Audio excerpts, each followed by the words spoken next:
사무엘이 그의 자리를 마무리하려고 합니다. 물론 그 뒤에도 이스라엘을 위해서 계속 자기에게 주어진 일들이 있다라면 감당하겠지만, 아무튼간 공식적으로 사울을 왕으로 삼은 다음에 이스라엘 백성들을 향한 마지막 권면을 하지요. 이 권면의 내용을 통해서 우리가 오늘 이 시간 하나님께서 우리에게 말씀하시고자 하는 말을 함께 나누고자 합니다. 먼저 사무엘은 그들 자신의 말을 하기 전에 자신이 누군가에게 속임이 되었거나 속이거나 아니면 누군가를 빼앗았거나 또한 누구를 괴롭게 한 일이 있다라면 말하라고 합니다. 즉 자신이 청명성을 다시 사람들에게 묻는 것이지요. 이것을 왜 물었겠습니까? 그것은 그가 하나님의 말씀을 전하는 사람이기 때문입니다.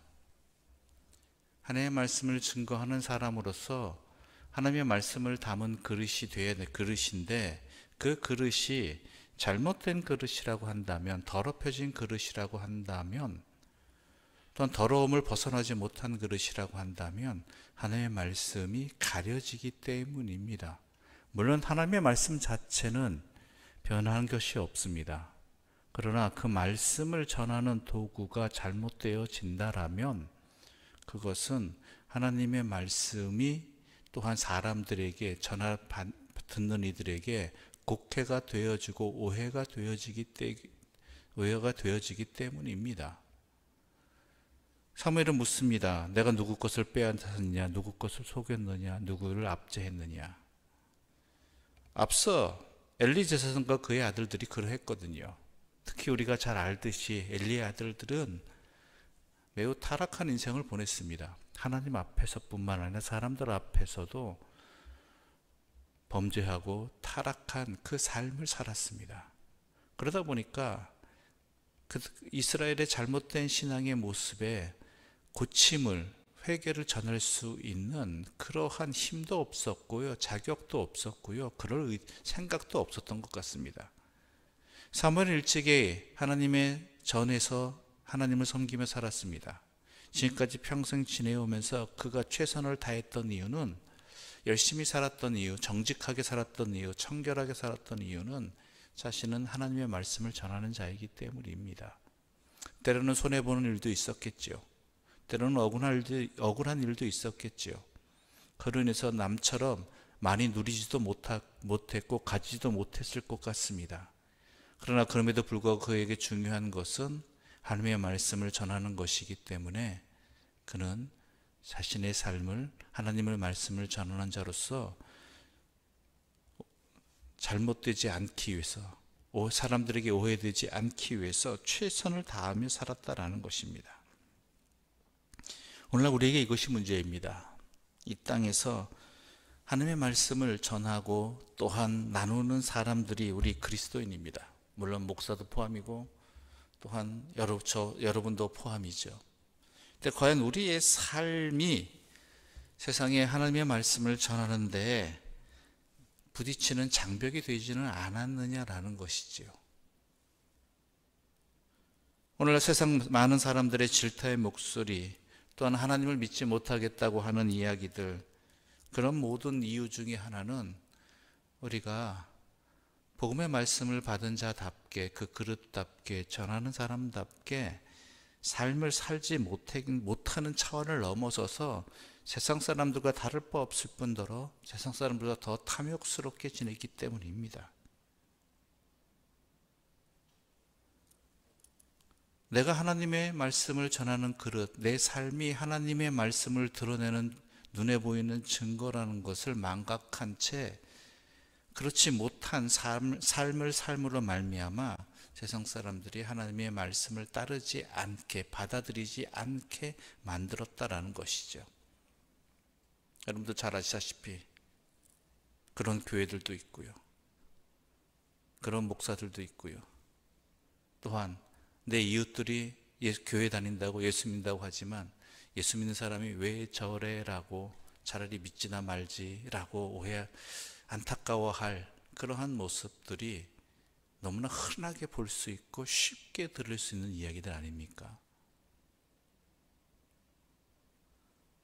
나쁜 소식, 나쁜 소문은 어제 이야기 나누기 확산성을 더 빨리 가진다고 이야기했습니다. 여러분, 그런데 그 확산성을 넘어서서 우리 자신의 삶이 과연 예수 믿는 사람답게 살아간 삶이었는가, 교회가 그러한 공동체였는가를 함께 잘 살펴보아야 한다라는 것입니다. 자기도 못 들어가면서 남도 못 들어가게 하는 회칠한 무덤이 우리 자신이었다라는 것을 솔직히 고백하고 지금부터라도 돌아서라는 것이죠. 20절 말씀 우리 함께 읽어보겠습니다. 20절입니다. 함께 읽겠습니다. 사무엘이 백성에게 이르되 두려워하지 말라.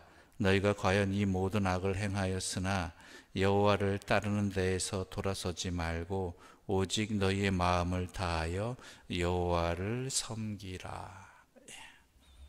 지금까지 모든 악을 행했으나 여호와를 따르는 데서 돌아서지 말고 지금부터라도 오직 너의 마음을 다하여 여호와를 섬기라.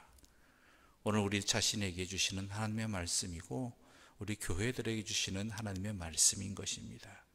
여호와를 섬기라. 오직 마음을 다하여, 너희의 마음을 다하여 여호와를 섬기라라고 이야기합니다.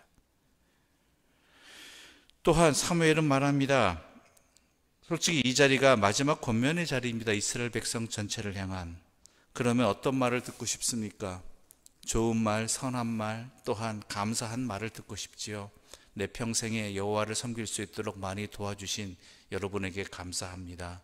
또한 여러분들에게 많은 복이 있기를 바랍니다. 즐거운 일이 있기를 바랍니다. 이런 것들이 마무리가 되어지기를 바라는 게 사람들의 보편적인 습성입니다. 그래서 주일 예배도 마찬가지지요. 주일 예배 때 전해지는 말씀이 어떤 이들에게는 불편한 이야기입니다. 때로는 힘든 이야기이기도 합니다. 솔직히 때로는 보다는 더 자주 마음에 걸리는 이야기들을 합니다. 그래서 어떤 이들은 이렇게 말합니다. 내가 일주일 동안 피곤하게 살다가 여기 예배당에 와서 예배까지 이 싫은 소리를 들어야 되고 불편한 이야기를 들어야 되는가? 위로가 되어지고 감동이 되어지고 좋은 이야기를 들으러 왔지 굳이 내가 왜 꾸지람을 들으러 왔는가라는 그러한 안타까움을 표현하시는 분도 계십니다. 그런데 여러분, 오늘 사무엘은 이스라엘 백성들을 향해서 마지막 메시지를 전하는데 그 내용도 이스라엘의 죄악된 모습이었습니다. 왜 그렇습니까? 돌이키라는 말입니다. 그게 축복이기 때문입니다. 돌이켜야지만 하나님의 은혜와 복 가운데 있기 때문입니다. 돌이키지 않은 상태에서 은혜와 축복만을 이야기한다면 그것은 아무런 소용이 없는 일이기 때문입니다. 그래서 우리에게 들려지는 때는 하나님의 쓴소리, 하나님의 주시는 말씀 앞에서 우리는 그 의도를 분명히 알아야 되고 그 안에 담긴 하나님의 사랑을 깨달을 수 있어야 됩니다. 물론 좋은 소리, 기쁜 소리도 우리에게 들려지기도 합니다. 그러나 내 삶을 돌아보면, 우리의 시대를 돌아보면 안타까워하시는 하나님의 음성이 들려질 수밖에 없다라는 사실을 우리는 분명히 압니다. 여러분도 마찬가지 아닙니까? 자녀들이 잘하고 있으면 별 얘기 안 해도 됩니다. 그러나 내 자녀들이 내가 보기에 안타깝고 잘못된 길로 가고 있다라면 참 어렵게 말을 합니다. 그렇죠? 여러분 자녀들에게 싫은 소리 제대로 못 하잖아요. 알아서 잘하겠지. 그러다가 참다가 너무나 안타깝고 해서 겨우 몇 마디 꺼냅니다. 그런데 그 자녀는 어떻게 반응합니까? 어떤 자녀들은 알아듣고 돌이키고 하는 경우도 있겠지만 죄송합니다만 저 같아도 싫은 소리 듣기 싫어합니다. 특히 가까운 사이일수록, 부모님일수록, 또한 내 사랑하는 가족일수록 불편한 얘기 듣기 싫고, 또한 그런 얘기 하지 말라고, 왜 만나면 그런 얘기만 하느냐고 그렇게 불평하기도 합니다. 그런데 그 말을 하기까지 얼마나 많은 기다림이 있었고, 또한 변함없는 사랑이 있었다는 것, 우리는 여러분은 너무 잘 아시지 않습니까? 하나님도 마찬가지입니다.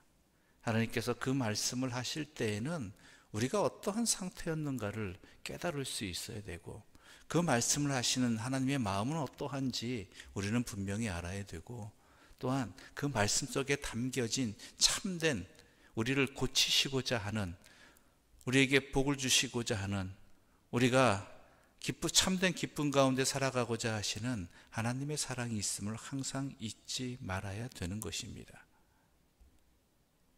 그러므로 주의 말씀이 들릴 때 우리는 우리의 판단으로 듣는 것이 아니라 하나님의 사랑 안에서 듣는 그러한 지혜로움과 훈련됨이 함께 있어야 할 것입니다. 왜냐하면 우리 하나님은 우리에게 복 주시기를 원하시는 분이고, 우리를 그 누구보다 사랑하시는 분이기 때문입니다. 그러면서 사무엘은 말합니다. 우리 23절의 말씀 함께 읽어보겠습니다. 23절입니다. 함께 읽겠습니다. 나는 너희를 위하여 기도하기를 쉬는 죄를 여호와 앞에 결단코 범하지 아니하고 선하고 의로운 길을 너희에게 가르칠 것인즉. 사무엘은 말합니다. 너희를 위하여 기도하기를 쉬는 죄를 여호와 앞에 결단코 범하지 아니하겠다라는 것이죠. 왜죠? 너희가 선하고 의로운 길을 갈 수 있도록 하나님의 도우심을 함께 구하겠다라는 것입니다. 자기를 위해서 기도하지 않습니다. 이스라엘 백성들을 위해서 기도합니다. 자기의 욕망을 위해서 기도하지 않습니다. 하나님의 뜻이 이 백성들에게 함께 이루어지기를 간절히 바라는 것이지요. 왜 그렇습니까? 하나님의 사람이기 때문입니다. 우리가 타인을 위해 기도하는 것, 내가 모르는 타인, 때로는 나에게 불편한 타인, 나와 상관없는 타인을 위해서 기도하는 것은 우리가 하나님의 사람이기 때문입니다. 또한 하나님은 우리를 통해서 기도하기를, 우리가 그러한 기도하는 자가 되기를 원하고 계십니다. 왜냐하면 그 기도를 하나님께서 받으시기 때문이고, 또한 우리는 나만을 위해서 기도하라고 부름받은 사람이 아니기 때문입니다. 나를 넘어서서 하나님 나라와 의를 위해서 너희는 먼저 그의 나라와 그의 의를 구하라는 하나님의 말씀에 응답하라고 우리에게 또한 기도의 사명도 주신 것입니다. 물론 내 자신을 위해서 기도하고 내 자녀들을 위해서 기도하고 내 가족을 위해서 기도해야 되겠지요.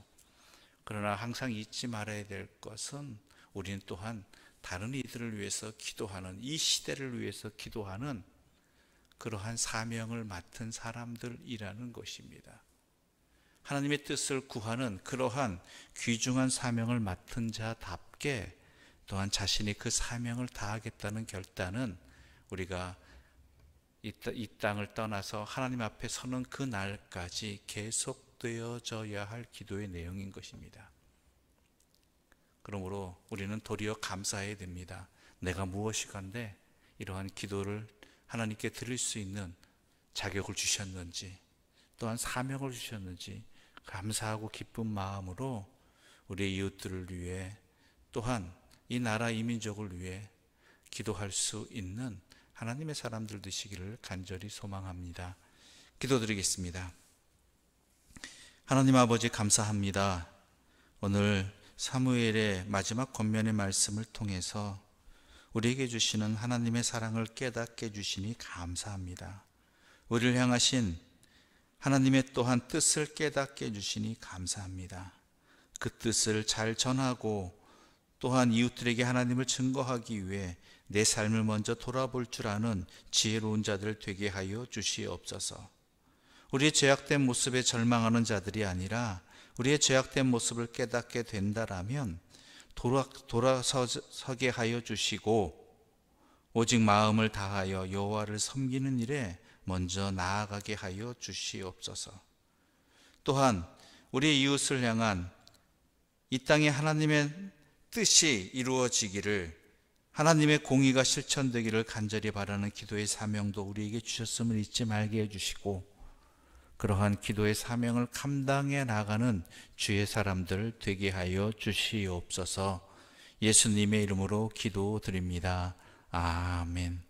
하늘에 계신 우리 아버지, 아버지의 이름을 거룩하게 하시며 아버지의 나라가 오게 하시며 아버지의 뜻이 하늘에서와 같이 땅에서도 이루어지게 하소서. 오늘 우리에게 일용할 양식을 주시고 우리가 우리에게 잘못한 사람을 용서하여 준 것 같이 우리 죄를 용서하여 주시고 우리를 시험에 빠지지 않게 하시고 악에서 구하소서. 나라와 권능과 영광이 영원히 아버지의 것입니다. 아멘.